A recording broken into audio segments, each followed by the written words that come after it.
Good morning, class! For today's video, we are going to talk about learners with difficulty remembering and focusing. This will be reported by Group 6. So first, let us start by defining the following terms which are used for this lesson. There are two major factors which are important to remember for this lesson, which is the memory and attention. The ICF, or International Classification of Functioning, Disability, and Health of the World Health Organization, have already provided as such. For more information, ICF is actually a framework which is used by the World Health Organization as the international standard to describe and measure health and disability.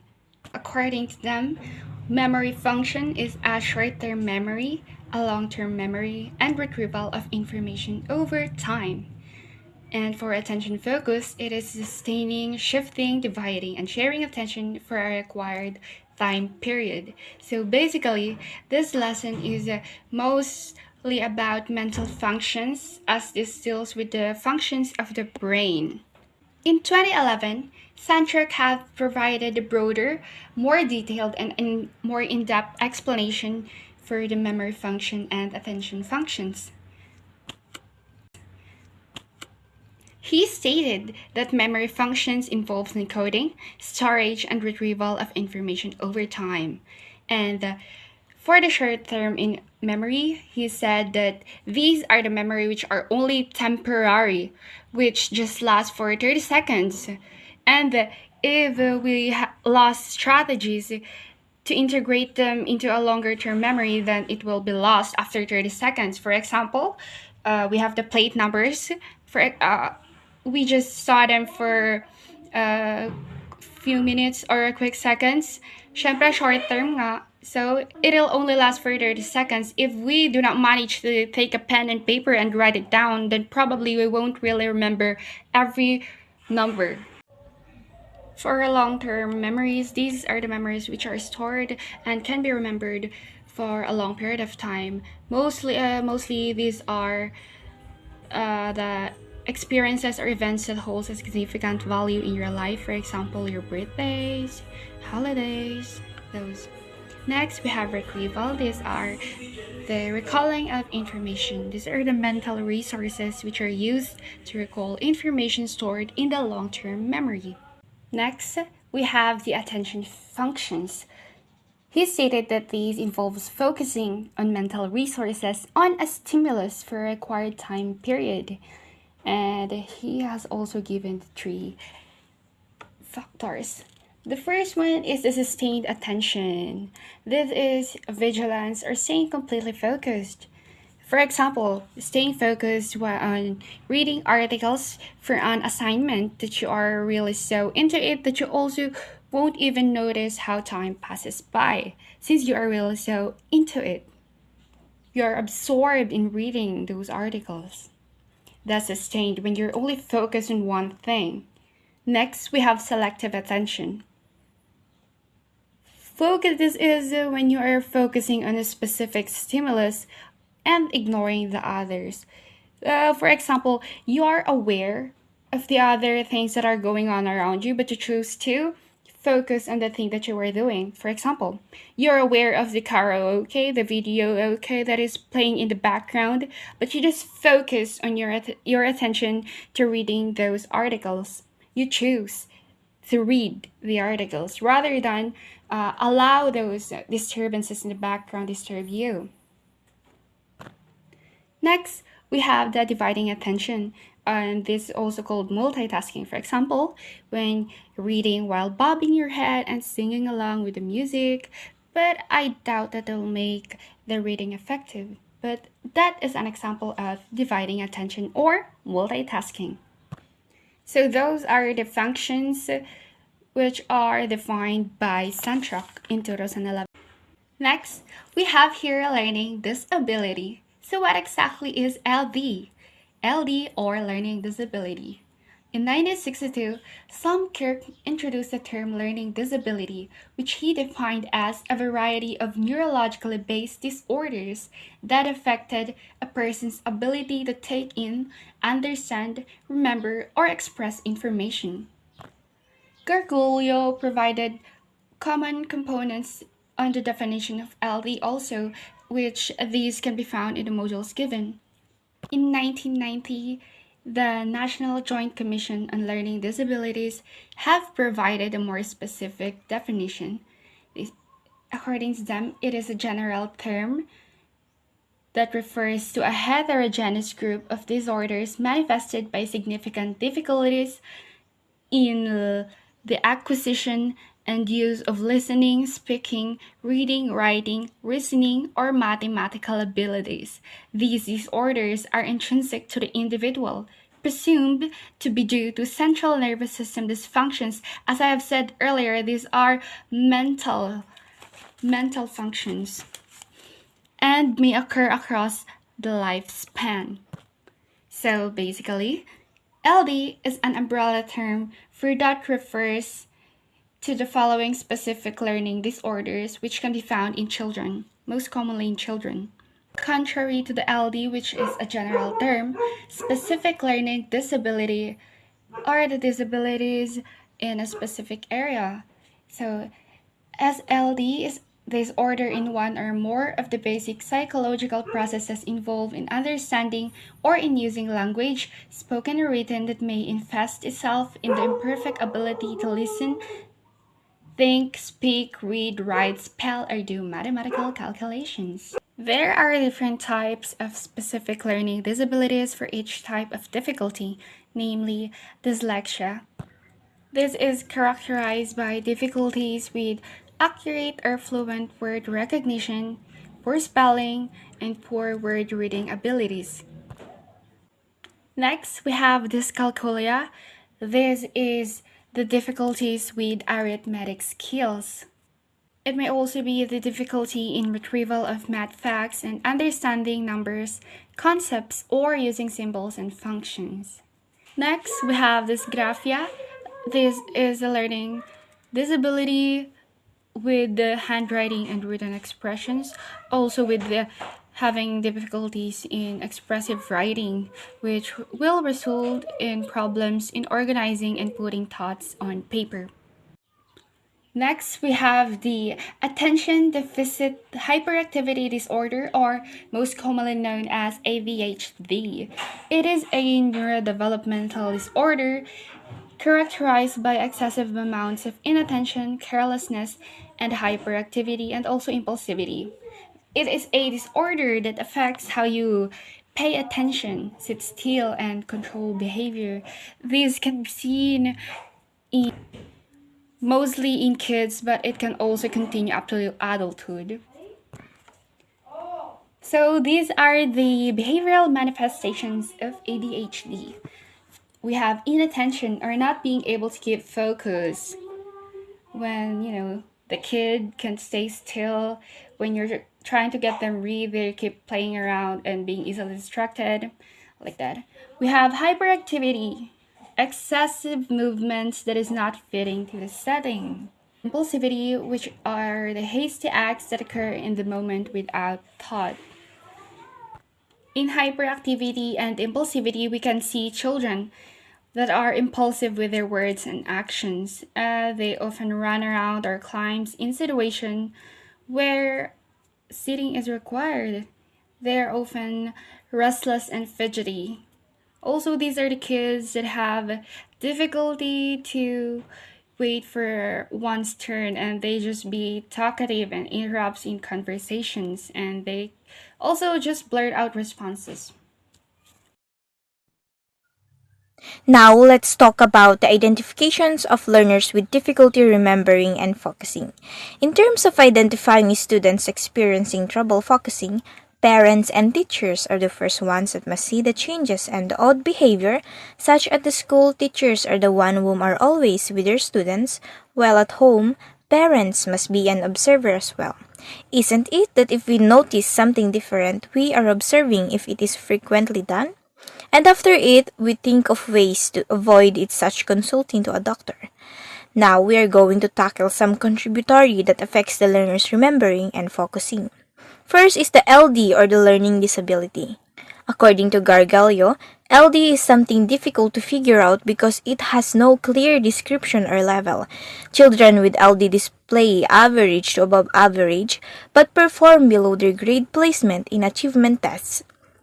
In addition, some common signs that a person may have learning disability include the following: problem reading or writing, problem with math, poor memory, problems paying attention, trouble following directions, clumsiness, trouble telling time, and problems staying organized. Many children have trouble reading, writing, or performing other learning-related tasks at some point. This doesn't mean they have learning disabilities. A child with a learning disability often has several related signs, and they don't go away or get better over time.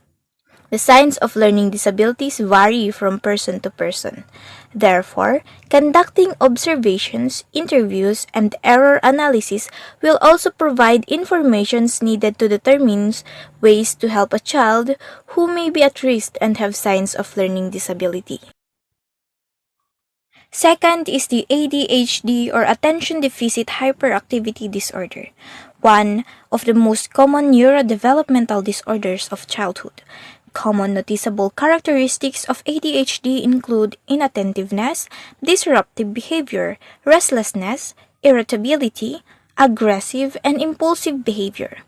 Moving on to the 4 components that are needed in identifying students with ADHD. First is the medical examinations, needed to rule out the presence of sensory impairment and other medical conditions that may be contributing to cause inattentive or hyperactive behavior. Medical conditions such as seizure disorder, brain tumors, and thyroid problems. Second is the clinical interview. This is a tool that helps physicians, psychologists, and researchers make an accurate diagnosis of a variety of mental illnesses. Talking to parents provide specialists with background regarding the student's conditions. Personal interaction and etc. should also be reviewed because it may be a factor contributing to the difficulty of a learner. Third is the use of teacher and parent rating scale.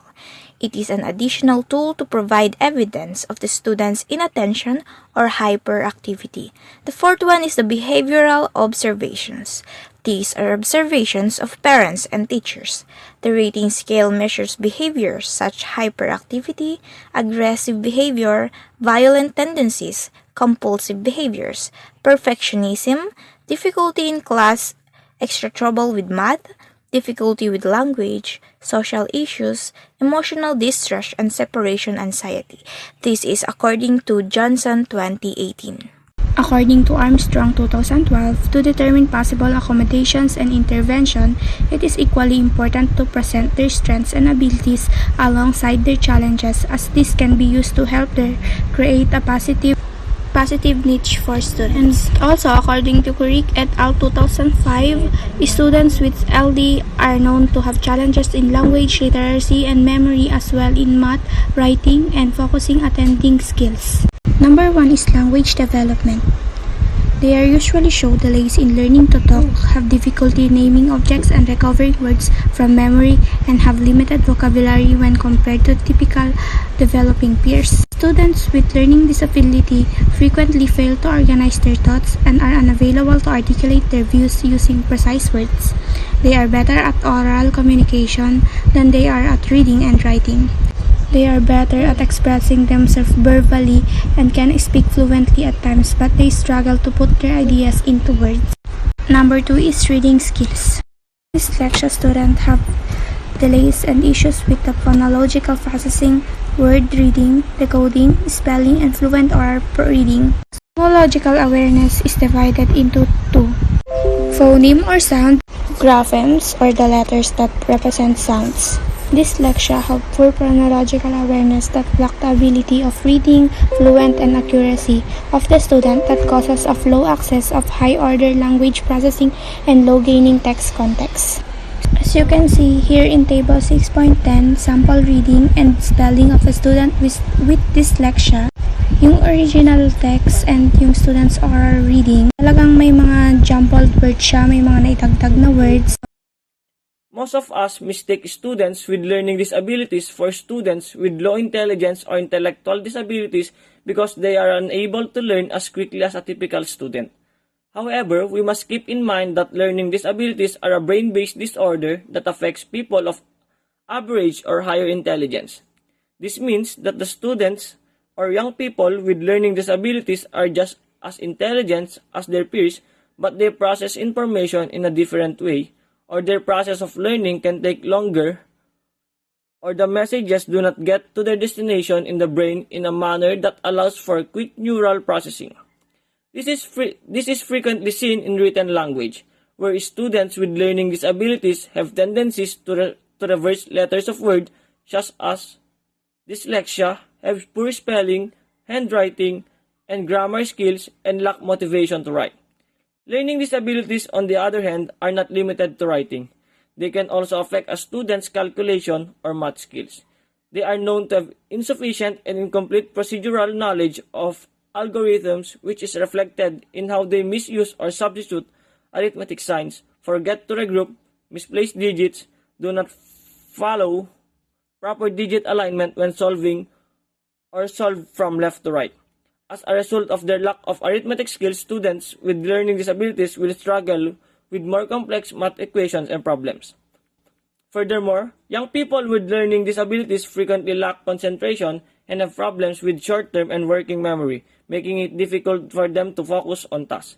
They also exhibit excess movements, restlessness, and fidgety behaviors, which are characteristics of students with ADHD. That is why we must remember that students and young people with learning disabilities and ADHD should not be labeled as having low intellectual capacity, because they are also intelligent individuals who simply require a special and appropriate education to help them learn. General educational adaptations, the principles of the universal design for learning. There are three principles which are the multiple means of representation, expression, and engagement. These three principles provide an effective learning outcome for all types of learners and as well as with those students with difficulty remembering and focusing. Through this variety of approaches, they are given the opportunity to compensate for their weaknesses and use their strengths to learn as much as their typically developing peers.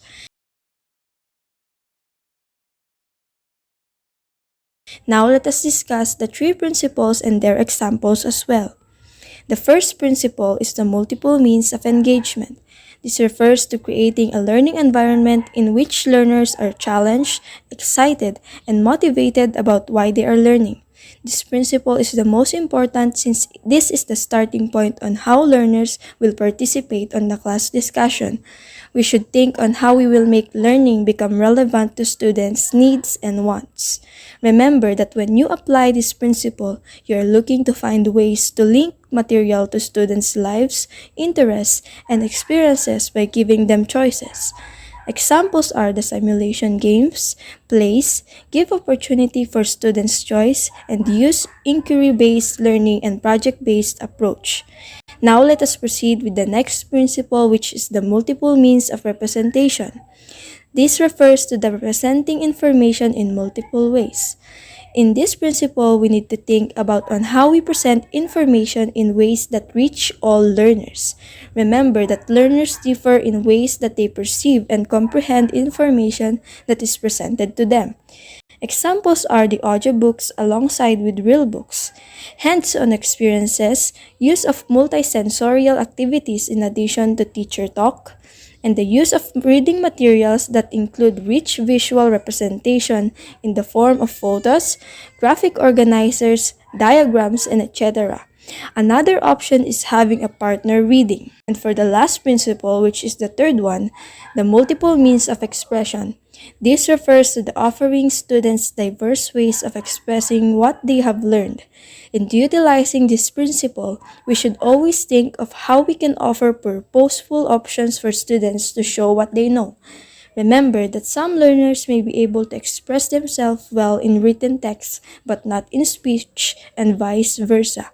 That is the reason why we need to start having strategies in and provide varieties of ways to demonstrate understanding of concepts and lessons. Example, having debate, build models, experimentation, writing activities, and portfolio assessment.